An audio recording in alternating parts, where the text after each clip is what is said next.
வணக்கம் நேர்களே, எல்லோரும் எப்படி இருக்கீங்க? ஒரு காலை சிந்தனை கதையாக உங்ககிட்ட நான் பகிர போகிற ஒரு கதை ஒரு சூபி ஞானியுடைய கதை தான். ஒரு சூபி ஞானியின் புகழ் நாடெங்கும் பரவிட்டு இருந்தது. அவரிடம் யார் என்ன கேள்வியை கேட்டாலும், எத்தனை கேள்விகளை கேட்டாலும் தெளிவாகவும் சுருக்கமாகவும் அறிவுபூர்வமாகவும் விடை சொல்லக்கூடிய ஆற்றல் பெற்றவர். அதே நேரத்தில் ஆழ்கடலின் மையத்தை போல சலனம் இல்லாமல் அடக்கத்தோட இயல்பாகவும் இருக்கக்கூடியவர் அவர். அவர் ஒரு ஊருக்கு வந்தார். அந்த ஊரில் உள்ள இளைஞர்கள் அவரது ஆற்றலை நன்கு உணர்ந்தவர்கள். இளமையின் துடிப்பு அவர்களுக்குள் ஊஞ்சலாடி கொண்டிருந்தது. அந்த துடிப்பில் அவரை எப்படியாவது மட்டம் தட்ட வேண்டும் அப்படின்னு சிலர் நினைச்சாங்க. கேள்விகளாலேயே அந்த வேள்வியை தொடங்குவது அப்படின்னு முடிவும் செஞ்சுட்டாங்க. சுருக்கமாக பதில் சொல்ல முடியாதபடி ஒரு கேள்வியை கேட்டு அவரை அவமானப்படுத்த திட்டமிட்டாங்க அந்த இளைஞர்கள். பல நாட்கள் நன்றாக சிந்தித்து ஒரே ஒரு கேள்வியை தேர்வு செஞ்சாங்க. இளமையின் மிடுக்கோடும் ஆணவத்தின் மமதையோடும் அவரிடம் போனாங்க. இளைஞர்களை பார்த்தார் அப்படியே ஞானி. அன்புடன் அவர்களை வரவேற்று, உங்களுக்கு ஏதேனும் பிரச்சனையா அப்படின்னு அமைதியாக கேட்டார்.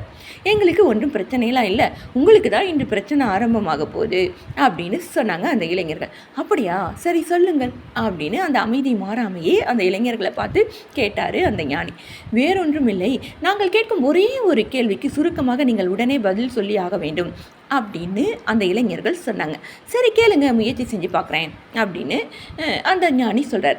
இந்த உலகில் எந்தெந்த உயிரினங்கள் குட்டி போடுகின்றன, எந்தெந்த உயிரினங்கள் முட்டையிடுகின்றன, இதுதான் உங்களுக்கு நாங்கள் கொடுக்கப்படும் ஒரு கேள்வி அப்படின்னு இளைஞர்கள் ரொம்ப சுவாரஸ்யமாக கேட்டாங்க. இந்த கேள்விக்கு நிச்சயமாக அவரால் பதில் சொல்ல முடியாது. ஒருவேளை சொன்னாலும் நீண்ட பட்டியலை போட வேண்டியிருக்கும். சுருக்கமாக சொல்ல முடியாது, நாம் கேட்டபடி சுருக்கமாக அவரால் சொல்ல முடியாது அப்படிலாம் அவர்கள் மனக்கோட்டை கட்டியிருந்தாங்க. சூபி மகானும் 2 வரிகளில் இதற்கு பொறுமையாக விட சொன்னார். காதுகள் வெளியே உள்ள உயிரினங்கள் எல்லாம் குட்டி போடும், காதுகள் வெளியே தெரியாத உயிரினங்கள் எல்லாம் முட்டையிடும் அப்படின்னு சொன்னாரே. பார்க்கலாம். சூபி ஞானியர் சொன்னதும் இளைஞர்கள் சிந்தனை சிறகுகளை அப்படியே விரித்தாங்க. அடடா, இதுதானே உண்மை அப்படின்னு உணர்ந்தாங்க. இயற்கையின் படைப்பு இப்படி தானே இருக்கிறது. பிறப்பின் ரகசியத்தை 2 வரிகளில் சொன்ன அந்த சூபி ஞானியின் அறிவை, மெய்ஞானத்தை கண்டு அவர்கள் அதிர்ந்து போயிட்டாங்க.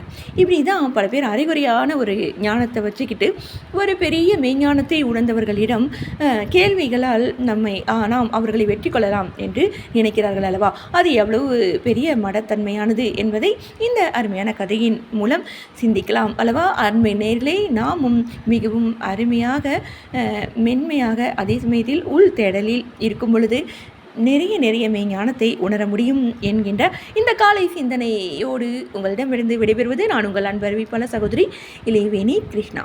வணக்கம் அன்பு நேய சொந்தங்களே. நன்றி நேர்களே.